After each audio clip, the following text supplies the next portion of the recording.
Hello,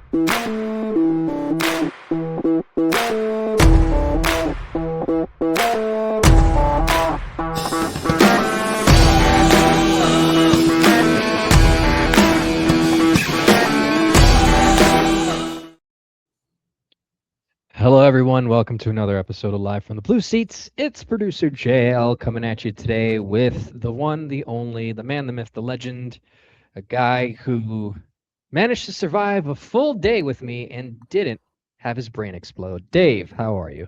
You know, that's 2 weeks in a row you're making that joke. I am aware. Yes, that is true. I am Just aware. wanted to make sure, just in case people thought it was Groundhog Day. You're not No, Bill Murray, neither am I. no, that would require me to actually be funny. So good way to, Listen, good way, good way at to start least the you pod. laugh at your jokes, all right? At least you get a kick out of yourself. That's all that Like, matters. you don't laugh at your own jokes, Dave? No comment. Well, laughing aside, thank you for everyone that taking the time out to listen to the podcast today, which is not a laughing matter. It's a joyous matter. And we thank you for taking the time out to listen and catch us either on YouTube or on our numerous streaming platforms. And today, this podcast is just going to be a bit different. We're just going to answer some questions. It's been kind of a week for all of us here. So we figure we'll just get right to it. Obviously, we can only emphasize the point for so long that the Rangers kind of suck.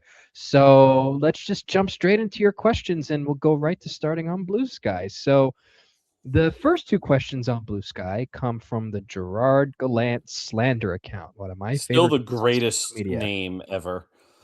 I I love agree. it. And it's at Alan T. Anderson.bsky.social. And they asked on the first question relating to landing 3 to 6 in the draft, have any of you looked at Reed, Corrales, or Verhoff, or any player you'd like to draft? Malhotra and Lawrence could also be available. Scott Wheeler calls them solid two-way second line middle six centers. So I will be honest, I have not had a chance to look into this beyond the centers and the top two guys, Stenberg and McKenna. But according to what both Will and Hope have said in our group chat, Reed and Verhov are legit. They're the real deal. And they stop short of saying I'm starting that sentence over. Will and Hope stop short of saying that Reed and Verhov are similar to Matt Schaefer, and I don't think you should expect that, but they're solid kids, and I think both of them can step right into an NHL role right out of the draft. If the Rangers, as of right now, are going to pick in the top 6, I don't think they can screw this up. I know people are, Chris Drury fucks everything up. I really don't think Drury can screw this up. They're going to get somebody good. Yeah, I know. I don't think they'll mess that up somehow. I think Reed would, I think Reed is probably the guy I would go for if Stenberg or McKenna aren't there, because I just have this feeling you could probably get Malhotra and or Tynan Lawrence later on in the draft if they don't end up trading that other first round pick. I think they'll end up being available just for the sole purpose that at least Tynan. I'm not entirely sure about Malhotra, but I just know that Tynan Lawrence probably won't be around for another year or two, maybe more than that. But that would also be a good a pick if they can get it. And then he also asked, assuming we don't win the lottery and ergo don't get a top winger, we can land somewhere between 3 and 6, where Corrales, Reed, or Verhoff are projected. All D-men got to go BPA at 3 to 6. How would any of you address the hole in the top 6 left wing, right wing? So, for people who are unaware, BPA is best player available. Just for the record, I do not believe ever in drafting for position. Ever. You get the best player available. Doesn't matter where you are in the draft. You get the best player available. You collect assets, and then you figure it out later. Because if you draft for position, you wind up with, say, Al Montoya when you already had Henrik Lundqvist. Or you wind up with Dylan McIlrath when you should have had Pavel Buchnevich. You draft the best player available, no matter what. if they go defense in the top 6, how would I address the hole in left at winger? So right now we would have Mika, Perot, and Laugh, and then we'd have Miller, Cooley, and a spot, basically. Because you more or less want Cartier, Laba, Sakura, Hemlosh, all of them to be in the bottom 6, ideally. There are no free agents. This is where you'd have to trade Braden Schneider. This is where you hope Braden Schneider can Yeah, that checks from out. San Jose for, say, William Eklund. You're not going to get Will Smith. I don't know if Eklund is even a viable option for Schneider. I have no idea what Schneider's trade value is. He's the only guy that I just am baffled by what the Rangers could get. I have no idea. I'm guessing an Eklund type, maybe Berard and Schneider for Eklund. But that's where you have to get it. We're not factoring in the returns for Vincent Trocheck either. But Trocheck and Schneider are where the Rangers would have to address that. Whatever trade packages they get. So the more I see Trocheck play, the more I don't think he's going to get traded. Why do you keep doing this? Well, look, do I want them to like I'm kind of 50-50 on it.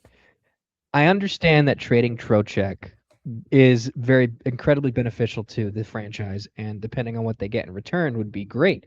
And I'm not against it whatsoever. But I'm also just not against the fact that they could keep him for next season, because I don't know, it's just something in me just kind of doesn't think that they will. But if they do, it's fine. But operating under the assumption that they don't trade Vincent Trocheck, then you have to kind of take a look at the free agent market. And I don't think that so if you have that spot that's open, so I'm assuming we're operating under the assumption that they end up drafting a defenseman in the draft with a top pick between 3 and 6. That's what I'm assuming. That's what's going to happen when I say this. So when you get that defenseman, which I would want it to be Reed, of course, but so let's say you get Reed and you throw him there. Schneider gets traded for something, right? Depending on what packages, whether it's probably going to be picks and, just probably picks at this point if he's going to get dealt the draft. I'd be very surprised if Schneider actually ends up getting traded for like a player. If he does, who knows? That being said, I think that if they were going to address that issue with like the wingers, they're going to go to the free agent draft. They're going to go free agent draft. It's been a long day. My apologies. They're going the free agent route. And you have a couple of names on here. Not that I'm saying that any of these guys are going to be home runs, but I mean, you have to start off with Alex Tuch, of course. There's one. Mason Marchment is also available too. I think that's a guy that fits the Rangers mold, so to speak. Trevor Zegras is an RFA, but Philadelphia is going to match whatever. You also have Patrick Laine, who's available. I don't think the team is going to want to pay him $8.7 million, and he's only 27. That all depends on how interested the Rangers are. Anders Lee is also a free agent. Jaden Schwartz seems like a kind of guy the Rangers would probably take a flyer on to fill a second line spot. Obviously, you also have, the big one, which would be Jason Robertson. Alexander Ovechkin is technically a free agent next season, but I don't think he's going anywhere. I think he either retires, goes back to Russia, or he just re-ups with the Capitals for a small amount of money. But I think it would be kind of funny that Ovechkin comes to New York and finishes out his career in typical early 2000 Rangers fashion. Evgeny Malkin's a free agent. Charlie Coyle is available. He could slot between center and wing. Vladimir Tarasenko is also available. Nick Foligno is also available. All these guys really do a great job getting the Rangers younger and faster. Well, you want to add experience. Sorry, I'm going to be a little snarky. I'm going to be a little snarky on that. That's okay. But that's fine because you know why? I don't disagree. So if it's not by a trade, it's probably going to be one of those guys. If they decide to do that and they don't get a high draft pick, because you have to assume that, I mean, you can't really assume, but just if you think the Rangers are going to get number 1 or number 2, then they're going to go for Stenberg or McKenna, and that just kind of fixes that, point. I still think they end up signing one of these guys as a depth forward, so to speak, and I also do think, and people are going to hate me for this, that Connor Sheary gets a contract for next season. Anyways, okay. No, he should get a contract at the I expense agree, of Taylor 100%. Radish. At the expense of Taylor Radish playing in a fourth line role. Absolutely. I wouldn't And it's mind. very clear neither Edstrom nor Rempe can stay healthy regularly, so maybe rotate them and play Sheary with Hemlosh. I don't know. Well, I do But like yeah, Milosh I like because of Sheary, his and he should impact. be back. Yeah, I agree. Just and not even factoring the whole fact that he's related to Mike Sullivan. But anyways, He's not. All right. He's for fuck's sake. Nobody knows what nepotism actually means. no, people don't Nepotism means he understand that. hasn't earned the minutes. He has earned the minutes, though. That's the funny That's part. the thing, though. Everybody who's saying, "Oh, Connor Sheary hasn't earned shit." First off, I don't know what the fuck you're watching. Second, the definition of nepotism is getting the role. In this case, getting the minutes without earning it. In camp, Sheary earned it by outplaying everybody, and no one was disagreeing in preseason. That's He outplayed Berard. He outplayed Sikora. He outplayed Hemlosh. He outplayed Perreault. He outplayed everybody in camp. So he earned that spot. And if you want to say something about him being in the top six, fine. That's on Sully. I'm not going to argue with you on that one. I agree with you. He was better suited as a bottom six player. But look at how many kids the Rangers have added to the roster in the last 4 months. And you're telling me Sheary's still blocking? Who the fuck is Sheary blocking from the lineup anymore? Nobody. I don't There's think 7 fucking kids in the lineup now. Who is Nobody. he blocking? Nobody. McKenna? No. All you have to say is Connor Sheary and dude goes off. No, it's just like I don't do stupid very well. And this has gotten to stupid proportions because people think that nepotism means, oh, you're related, thus you got the role. No, nepotism is you didn't earn it, you were related, you got the role. Yeah. Connor Sheary has earned it. Maybe he got the PTO because of Sullivan. Fine, he got his foot in the door. How many people listening to this podcast have leveraged a friend, a family member, an acquaintance, somebody from school, somebody you had sex with, anybody to get your foot in the door for a job? Every single person listening to this has done that. I mean, is nepotism coming for you? No, because you may have gotten your foot in the door, but then you interviewed well.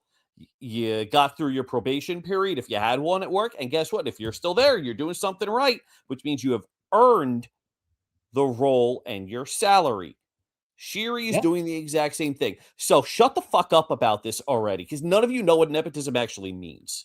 I still do see it a lot online, and it's unfortunate. People are fucking stupid. I'm sorry. This argument about Connor Sheary is fucking stupid. How is Taylor Radish getting a free fucking pass from everybody? I think you're right. I think if anyone's supposed to draw the ire of fans, it should be Taylor Radish, because he, outside of him having that special hat trick, and I say that very sarcastically, he hasn't really done much, honestly. And he was in the top 6 as recently as March. Yeah. So I think that's I think our ire should be drawn more to Radish. Sorry, the Connor Sheary shit gets me pissed off because people are fucking stupid sometimes. Well, moving on from Connor Sheary, this next question comes from DSam at 1921.bsky.social, and DSam asks, does the line of I can't stop laughing right now. I think I'm pushing all the right buttons here. Okay. Does the line of Lafreniere, Zibanejad, Perreault have more lasting power than Lafreniere, Trocheck, Panarin did? It's been phenomenal, but seems like we are just proclaiming that the line will still be just as good as next season. Is it believable the current line won't flame out after 1 year like the previous mentioned top line? It's not a bad question, actually. I like that question. We have no way of proving that. I like that. No, we really don't. But I will say this though. You have to look at ceilings, right? Relative to, obviously you're looking at a guy like Panarin versus Lafreniere, or Panarin versus Perreault, which is essentially what you have to compare it to. And the thing is that at least this is just off of my observation. When they're on the ice, not that Lafreniere, Trocheck, Panarin wasn't bad. They were very good. but they were very good in spurts. This line, granted, they've had their moments where they've been a bit, off. It's still there's still this sort of like they tend to generate more offensive chances in the offensive zone. They cycle a bit more. They move the puck around a little more. The Panarin Trocheck Lafreniere line was a very straight shot, offense. A couple of chances in because Panarin shot the puck well. So Trocheck would find a good pass. They'd cycle it once. They'd find Panarin somewhere, and then it goes in, or they get it to the point, and it goes into the back of the net. But if you look at the way, and give credit to Mika Zibanejad, he was never really this type of guy, especially when he played with Chris Kreider. Mika Zibanejad actually forechecks well on the cycle with these two guys. And obviously with Lafreniere's top-end skill, which he does have top-end skill, and Perreault's IQ, they find little areas of the ice where they're actually able to create more offense. The one thing I notice about the Lafreniere, Zibanejad, Perreault line is that they tend to do a little bit more work near the circles towards where a defenseman would be covering the net in the slot. They're finding those little spots. That's another thing I've noticed too, even with some of the kids. And I was at the game on when did they play? They played yesterday. So that's what, Tuesday or Wednesday, right? Wednesday, was it? No, Thursday. Sorry. My days are off. When they played okay. We're recording Friday and you said yesterday was Tuesday. I'm off. I'm sorry. I meant Thursday. I'm sorry. What did Connor Sheary just kind of mess with your thought process here? Apparently, but I like Connor Sheary though. That's the funny part. But I was watching a couple of cycles into the offensive zone, and they were using that sort of like area in between the dot, this face-off circle, and the slot a little bit more, which I liked. And you noticed that with Zibanejad, Perreault, and Lafreniere. Lafreniere, Trocheck, Panarin didn't really do that as much. They were just very like, oh, let's give the puck to Panarin, and it worked. I mean, they were good, but they just had their moments. I'm anticipating that they will be a lot better because then Lafreniere is going to have a whole offseason of training. Zibanejad's going to do his thing, and Perreault's going to just only get bigger, stronger, and better.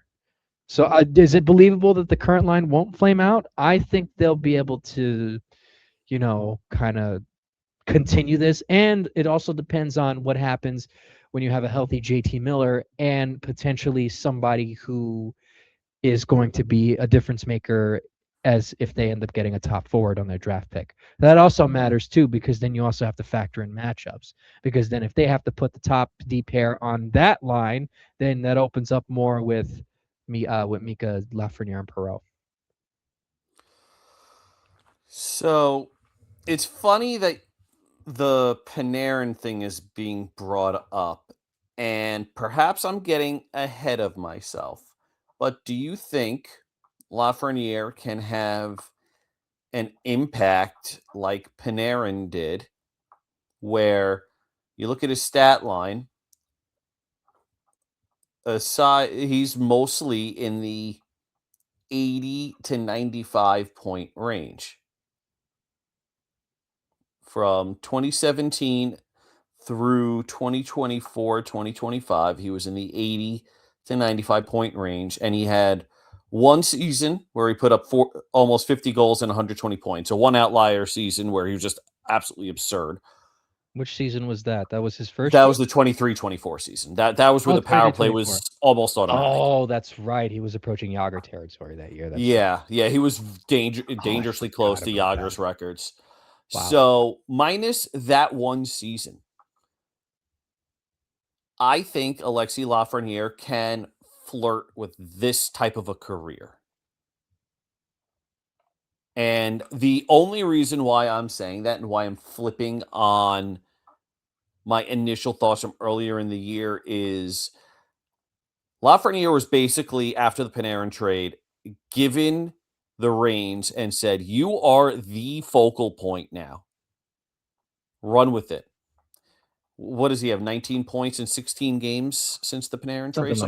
Something like that. 9 goals, 10 assists. He's got 9 goals. I know that since.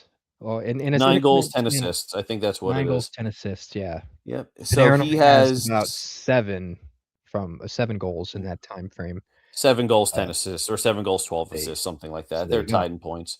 So Lafreniere right now is 5 points shy of his career high. And keep in mind, he barely played power play time until the Panarin trade. Yeah.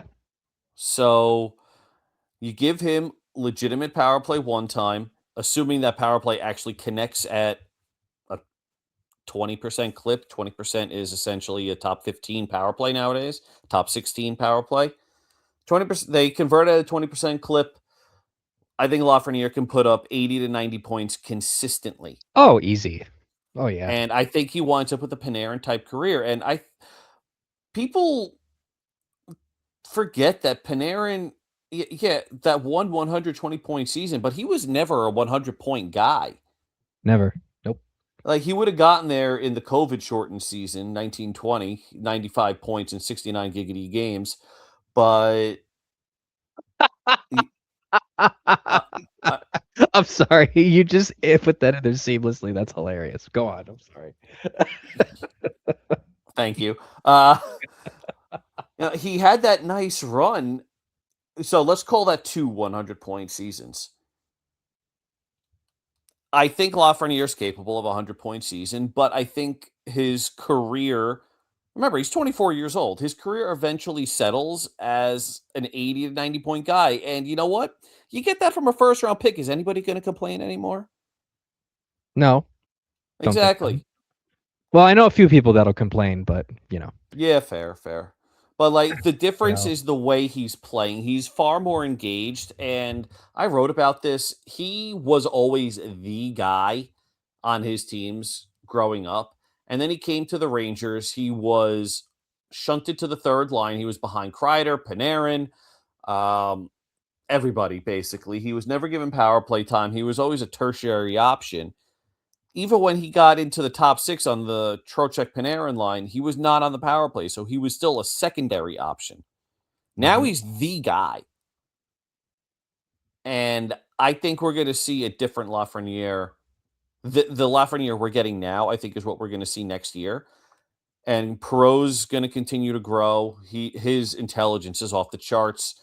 Zibanejad, it's becoming abundantly clear that whatever was impacting him in the first half of last season is behind him.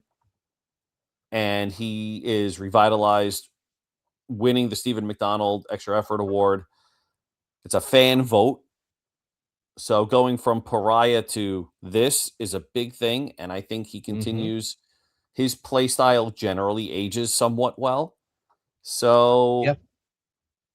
a long way of saying, I think it has more lasting power because Perot and Laugh are much younger. Mhm. And also to that point too, those two can really, let's say on the off chance Mika slows down a little bit, because people tend to not really know this, or they just don't really see it, because he plays a lot of center. Mika's Zibanejad's really fast.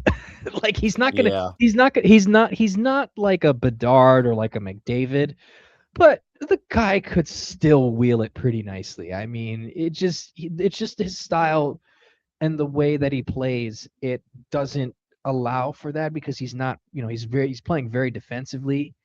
But Mika still has some really, really good wheels. And you factor that in with Perot, who is, a smart skater, and Lafreniere has some speed of his own, you know, it's a really dangerous line, and we've seen the fruits of that so far. And I don't know if this was Rob or I saw this somewhere, I heard it somewhere, and I'll say it again, is, like you said, Lafreniere has always been the guy on his teams. And then when he gets relegated to being a passenger, sometimes your DNA just doesn't respond well to that, which is why sometimes guys go get traded to different teams and they end up breaking out because they're being used properly. You want to see a perfect example of that? Just look at the Sean Avery trade. Avery was this sort of kind of side character for the Kings. The Rangers made him a useful agitator, and look, they were decent with him in the lineup. Granted it's a different skill set, of course, but the sentiment remains the same.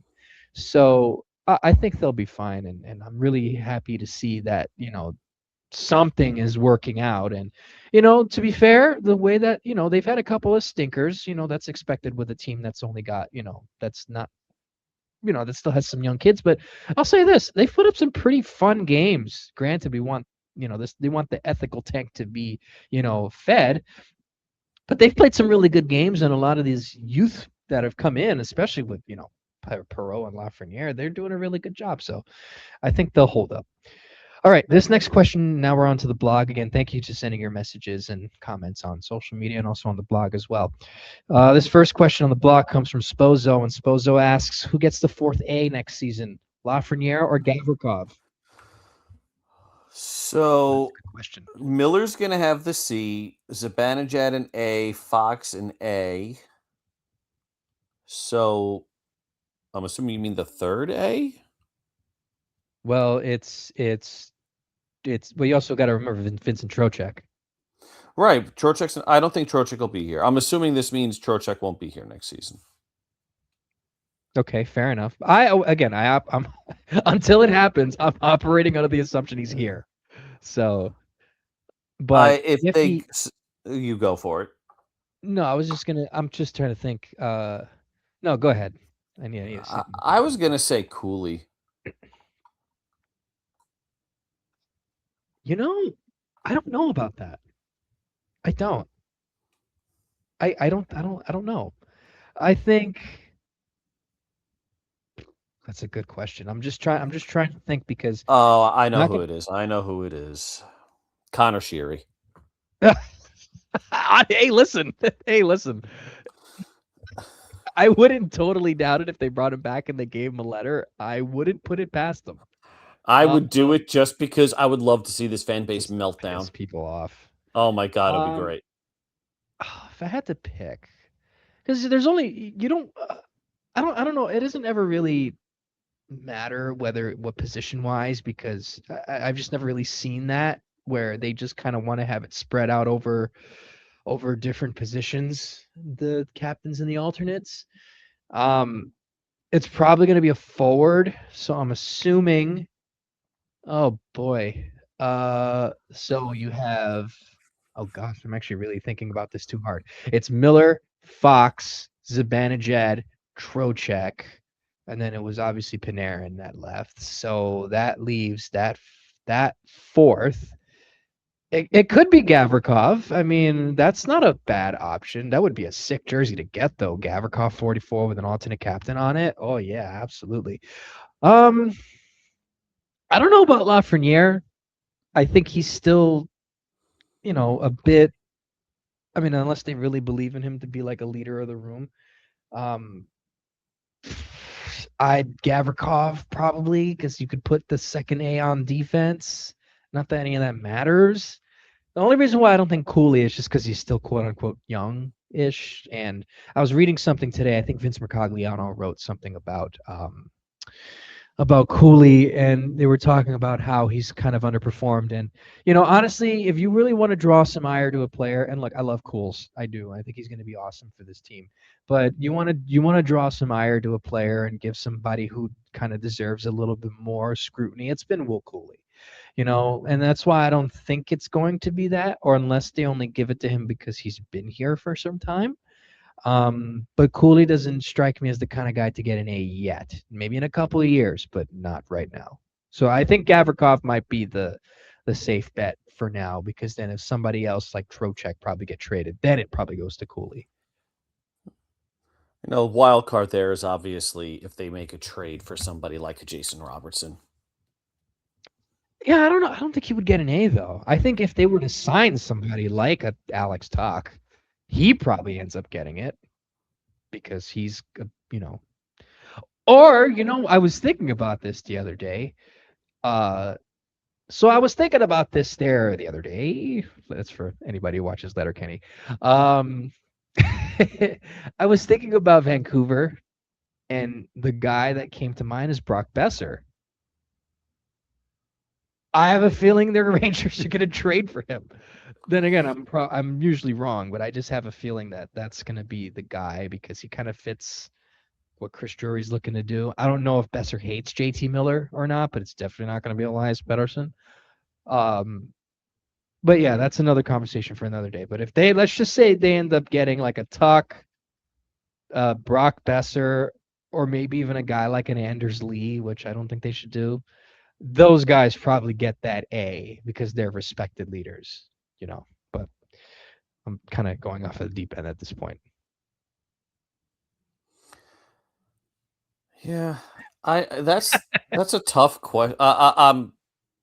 That's a tough question. I think we'll know more. We'll know more When once the the summer roster takes ends. shape. Yeah. Yeah, when the roster takes shape, and we'll know more. But just going off of this pure speculation right now, it's probably going to be Gavrikov, if anything. And again, this is also operating under the assumption Trocheck's still here. Anyways, all right. This next question comes from my favorite account. No, I'm kidding. This is not me. Okay, I'm just No, I know this who it out is. there. I did an IP trace. I know who it is. Oh, do I know this person? No, I do. Well, I mean, I know who the person is. They're a regular commenter. They go back and forth between a couple of users' names. I'm letting this one go because you get a kick out of it. Usually I don't like it, but you can have this one. Okay, all right. Gosh, okay. Well, that made me feel a little bit bad, but all right. Why? No, go, dude, go for it. I Okay. mean, obviously, at least you know one person in this world likes you. Well, that's good. Just one. Not even the guy who's recording this with me likes me. Great. Okay, so this comes from the producer Janelle Praise account. And they ask, I think we need to revisit the question from the last podcast about favorite fighters. The answer Damn is sure now we do. clearly the answer is now Yes. clearly Igor Shesterkin. Yes, it is. Supposedly that was his first fight, but he sure looked like he knew what he was doing. Love the technique of the left jab while grasping the jersey. Wonder why more folks don't do that. Goalie fights often feel staged and lame, but that was awesome. Well, if you look at some videos, he was kind of doing stuff with Ryan Reeves when he was here, and also there's a whole video of him training sparring in a gym. So yeah, I Yeah, he actually totally does have see. a boxing coach. Like him saying, "I Yes, want to thank my boxing coach," was not him being coy. He has a boxing coach. he has a boxing coach, and he's also Russian. So I mean, it's kind of Yeah, yeah. They literally just train bears for the hell of it. Like yeah, they're like, "Oh, bear in the wild. Let me train it." So yeah, yeah, yeah. And they also say, you think JT Miller told them there'd be problems if he didn't win the Mr. Ranger award? Also, postscript, early happy birthday to everyone's favorite producer. I want to know why this person knows when your birthday is. That's what I want to know. That's why I was like, do I know this person? Maybe I did say it on the podcast before, but if You you might tell have. me, I of course, You because I'm might a have. yapper. That's why I'm single. Um, my birthday is on April 8th. I turned 33 years old, an ancient man. And Dave is decrepit. Um, My body is falling apart. I'm having knee surgery in 2 weeks. So um, but yes, my birthday is we're recording this Friday. My birthday is Wednesday, April 8th, 2026. So thank you for that, producer JL Praise account. technically, your birthday Dave, is April 8th every year, not just this year. well that's why I said the full date because it's April 8th every I year. just wanted to be a Anyways, dick. thanks, Dave. Um, you think JT Miller told him there'd be problems if he didn't win the Mr. Ranger award? I don't know about that. I look, No, he's not I that petty. no, yeah, I don't know. Like say what you want about Miller. He is involved. I'm not trying to sit here and constantly defend the guy because I actually do like JT Miller and I think that he does have sort of a role here at some point, regardless of how long he's here. Because again, I said it once before, I'll say it again, and I know Dave, you reiterated this as well. You don't just disappear one season after another with talent wise. I mean, clearly we saw it with Mika Zibanejad, and your skill does not disappear. JT Miller's hurt. He can still be a useful asset for whatever this retool is. If this is a rebuild, it'd be different. But clearly, they have him here for a reason. There's still some skill there. If you have him as a supporting forward role, he'll be fine. Do I think there'd be problems if he didn't win? If he didn't win the award? No. He's not that much of a douche. You know, say what you want about what happened in Vancouver. He seems like they seem to like him in the locker room. The team is just bad. That's all it is. They seem to, there doesn't like if you watch the way that they were talking post game when Laviolette was here and how they said things in this net and forth, it was a bit different than how things are now. This is just pure frustration. All this stuff in the past was out of spite. So no, I don't think JT Miller did that. I don't think he's that much of a prick. And you know, granted, this might be a little bit of PR thrown my way, but when I was with another publication years ago, doing Ranger stuff online, we actually interviewed his wife. Well, they interviewed his wife. I was just kind of in the background. And you know, they seem like a pretty reasonable, regular American couple. From what she just kind of talked about, and they're very charitable in what they do. So I don't want to pile on JT Miller all the time because that's at this point like Connor Sheary, just low hanging fruit. But anyways, thank you very much, producer JL Praise Account. Please don't ever change your name. Okay. So, just one So thing on Miller winning the Mr. Ranger. There are legitimate questions as to why they selected him. Uh, I personally wouldn't have done it, but listen, if it flips a switch, it flips a switch. also, who else are you gonna put?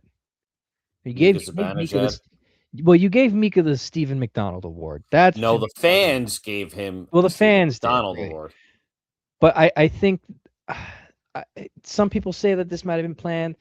Fine, and honestly, who cares? It's nice, and if you really look at the rest of the roster, I don't think there's anybody else that could really sort of, maybe Adam Fox, because he did give. I think he gave money to like ALS or cancer or one of the two. I can't remember too much, but Adam Fox and his family are pretty generous as well.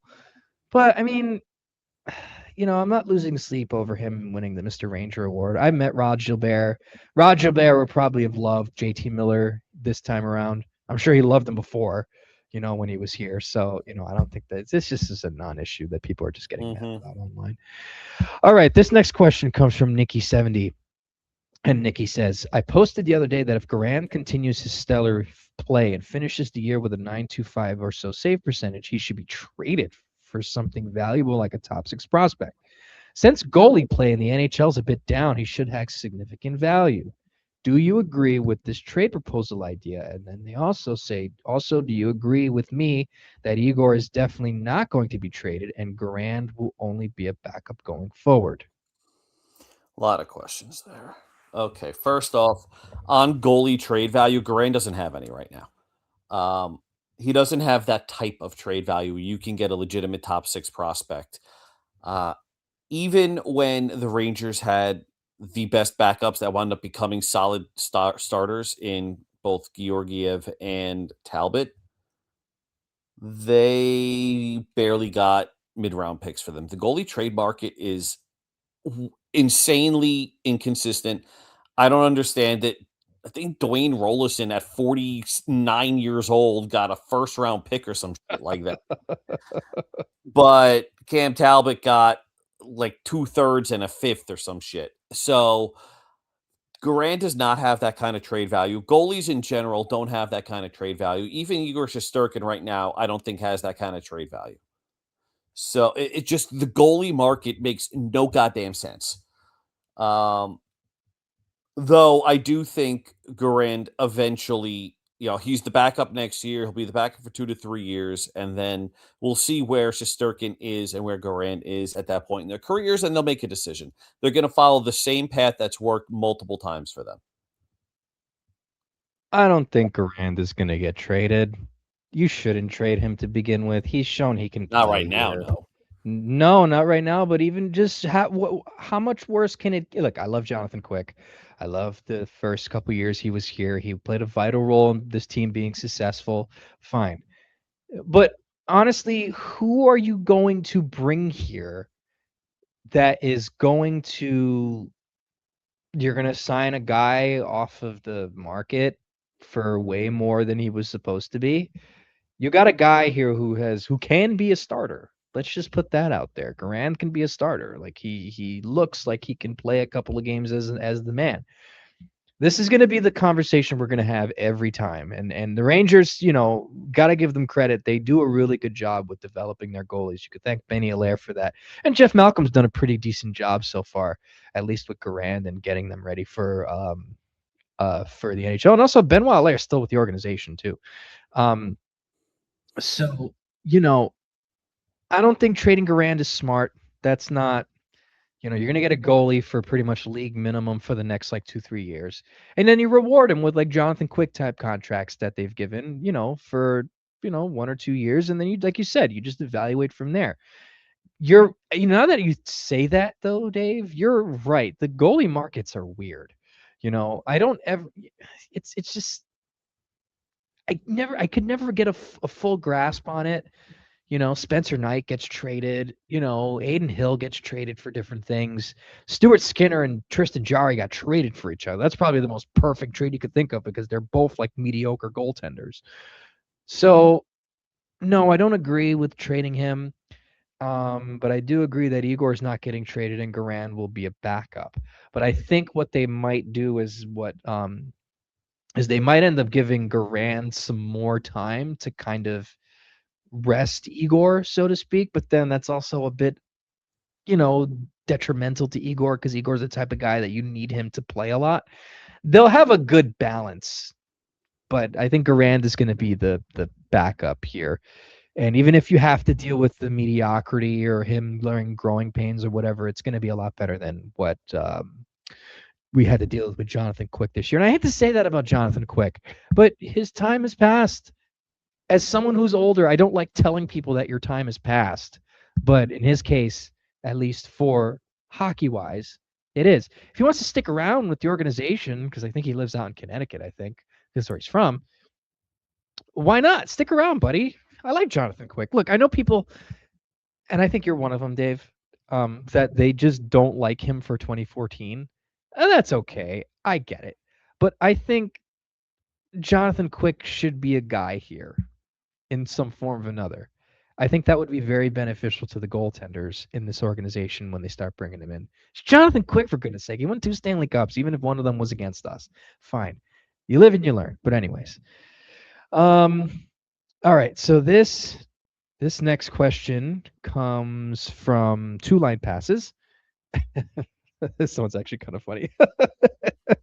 If mediocrity had a system, would the New York Rangers still find a way to execute it inconsistently? Well, that would mean they'd win. Hold on. So I have a question. If they're executing mediocrity inconsistently, does that mean on some days they are awful and on other days they're the best thing we've ever seen on the ice? Yeah, I'm a little thrown off by this question, but it's also kind of funny too. I love the question, but now I'm Yeah. just gonna be that guy because if executing it properly is mediocre and you're inconsistent, which way are you inconsistent? Are you inconsistent bad or are you inconsistent good? Is there such thing as inconsistent good? Seems to be a bit of an oxymoron, don't you think? Uh, That's a I very don't know. deep thing to try and get into. That's a very layered thing to talk about because then it has to be relative to whatever it is. If the inconsistency is ending up drawing results that actually ends up benefiting them, or it's just or by nature, what inconsistency is usually referred to in a negative way, how would that impact the team? But then Also, if the Rangers are executing the system if they're executing mediocrity inconsistently, wouldn't the flip? It's essentially doing the flip side of what that is. So that means they're playing well. Am I stupid? That's what I'm thinking. Maybe I am stupid. I don't know. I mean, you're doing a That's just Rangers podcast. No. I'm doing a Rangers podcast while watching a Mets game. That's stupid. So the one thing I will say is that this year's Rangers are not inconsistent. Last year's Rangers were not inconsistent. They were Bad. consistently fucking terrible. So yeah, like inconsistent is where I would put like the 2010, 2011 Rangers, 2000, like the early years of Henrik Lundqvist's career up until The 2012. torch years. Yeah, I would call those teams inconsistent. I would call the teams Yeah. after 2015, but before the letter, the letter that actually mattered. Those teams were inconsistent. The Rangers this year, the Rangers last year, they weren't inconsistent. They're just bad. Oh, they're bad. Yeah. Yeah. I think we tend to forget. I mean, it's been so long ago what inconsistency is compared to just what bad is, and they were just bad. Like I'm at the point of watching hockey with the Rangers right now that you're just trying to find the bright spots because I compare this a little bit to what the team looked like, well, play wise at least, when they had traded everybody away and you had Mark Stahl and Ryan Sproul and Rob O'Gara as some of your defensemen and John Gilmore. That was bad, right? And yeah, so I'm just thinking like, a lot of people tend to not ever remember that. Um, although now I'm yearning for the days of that inconsistency you're talking about because those teams are still really good defensively, for those early Torts eras. But maybe we get that with Sullivan, but who knows? All right. This last question comes from Sal Merck, and Sal Merck asks, thinking that next year's team has some spots open, who would you target on the offensive side and who would you target on the defensive side if you could use a combo of draft picks and player to move? Ooh, I gotta pull up rosters. Well, Okay. this is a good question, actually. This is a great question. So the reason why I'm hung up on San Jose is they have one defenseman signed next year and none signed for 27-28. So, well, technically it's two. I forgot Sam Dickinson. I really think Schneider goes to San Jose. I wonder if there's a Schneider Trocheck package that can be done here for, again, I keep going to Eklund. I just don't see they're not moving Misa. They're not moving Smith. I don't think Colin Graff is really that guy. So Eklund is the one that I would like to see. I just don't know what going back to the thing I said before. I don't know what they could get for Schneider, so that's tough. If they I think getting one of those wingers out of San Jose should be the goal. And then maybe if they go Detroit, I wouldn't be shocked if they still try to get Albert Johansson out of Detroit. Maybe Schneider winds up in Edmonton, and there's nobody in Edmonton. Never mind. Good God, that team is flawed. By the way, holy Yeah, crap, is that McDavid's not team going to stay flawed? there for long. I don't think Yeah, McDavid's staying there for long. I think just looking at their team and sort of the trajectory they're headed in, I think they're gonna end. It's gonna be a very messy divorce, and I think he's gonna be a Ranger. But yeah, no, I don't think it's yeah. And oh no, Jake Wallman's on what, the Blues now, I think, or I forget where Jake Wallman ended up. I no, should have isn't known Wallman that. with Edmonton? I think so. I'm trying to Yeah, remember he's with where he. Edmonton. Okay, but You And on defense, I would go after Anaheim and either Minchikov or Zellweger, preferably Zellweger. But it seems like one of them is going to get moved at some point, so I would look for that. I like Mintyukov. I like him. Either one. He's Yeah. um. I think Mason McTavish is a guy that they potentially go after on offense. I think that wouldn't be too bad. I think that could be a good fit for them for Schneider. We have apparently the Rangers have good relationships with Mike Greer and Pat Verbeek. Uh, even though the Chris Kreider trade is probably not going to look too well the next couple of years unless Kerry Terrence figures it out. But we kind of all knew that the Rangers were probably not much Yeah, off of that that. was going to be a bad trade. We knew that was going to be a Yeah, shitty trade. yeah, and as much as I just kind of, I was thinking about it. I know it was gonna end in a messy divorce, but I still kind of wish Chris Kreider was here. But that's another conversation for another day. But Mason McTavish, I think if they're able to pull that off and get him as a sort of player they could use to fill like a depth winger center type role, I think that would be pretty good. You think That Mason would be pretty McTavish good is a depth player? You think Mason on McTavish? this. Well, on this team, he would. Actually, you He's know what? He may be 23. Maybe it's just the name brand that I'm looking at. He's a 42-point player this year. Yeah. Well, I think just also too, there's this untapped potential with him. Very good, very good. From what I remember, and I'm probably having a moment where I'm probably not remembering what I'm thinking about properly, so I apologize if I'm off in advance. But from what I can recall, he was a very. I just would watch him in World Juniors a lot, and he was very good. You know, um, but he kind of fits also what the Rangers are looking for, and he's having a contract dispute with the Ducks right now. He's got I think he signed 7 by I think it was an 8 by 7. No, sorry, 1, 2, 3, 4, 5, 6 by 7, and he just finished his first year. But that contract actually does take him through like age 28 or something. So that's a tough. Yeah, that'll be tough if he winds up figuring it out because that's going yeah, to be a lot of money. yeah, but I mean that just all depends the type of player you get. Maybe he gets reinvigorated, changes scenery, who knows? But defense wise, I can't really think much on defense. I mean, offensively, if they had still had Panarin, San Jose, I would say Michael Misa would have been a part of that, but clearly the whole thing with LA happened. I can't really think of much defenseman outside of what you named because I don't know.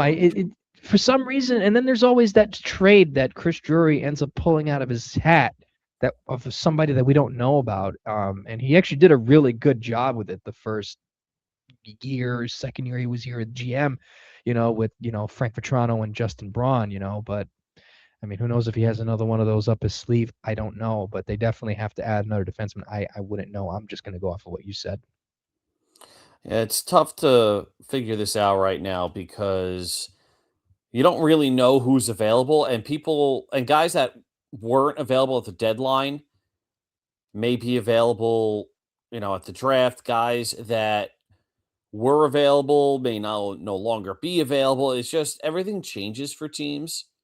So it's tough to answer that, but I still think Anaheim with Minchikov and Zellweger and then one of the San Jose forwards, assuming they move both Trocheck and Schneider. I think that's the overall goal. Yeah. Although something still tells me Trocheck is on this team next season, but that should. I know you keep saying that and I keep ignoring you. Well, I'll say this. I don't disagree with them trading him. I just, again, with the way Chris Drury is going about this whole retool sort of thing, unless they get somebody that's actually going to fill that spot, or they really want to commit to JT Miller as the second line center, or they have Miller as number one and have that other line as number two, but it's going to be Mika number one. I think they're going to keep Trocheck. But anyways, so those are all the questions we have from the site and from social media. Thank you very, very much for your comments and your thoughts and all that stuff. I think that's pretty much going to be it for us here today.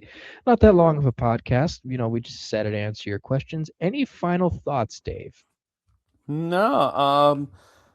Thank you guys for your patience with our inconsistent schedule over the last couple of weeks. There's a lot going on, and hopefully things settle down. And I'm actually kind of looking forward to the offseason and all the options the Rangers are going to have. So stick with us. Yes, and we will be more than happy, and we will give you a lot of content, not only on the site, on the Patreon, and through this platform as well. If it won't be Dave or myself, it'll be Rob, it'll be Hope, Tyler. We'll definitely have content for you in the off season. So, with that being said, we'll catch you guys next week on live from the Blue Seats, and we'll catch you on the flip side. And don't forget, even though we suck, let's go Rangers.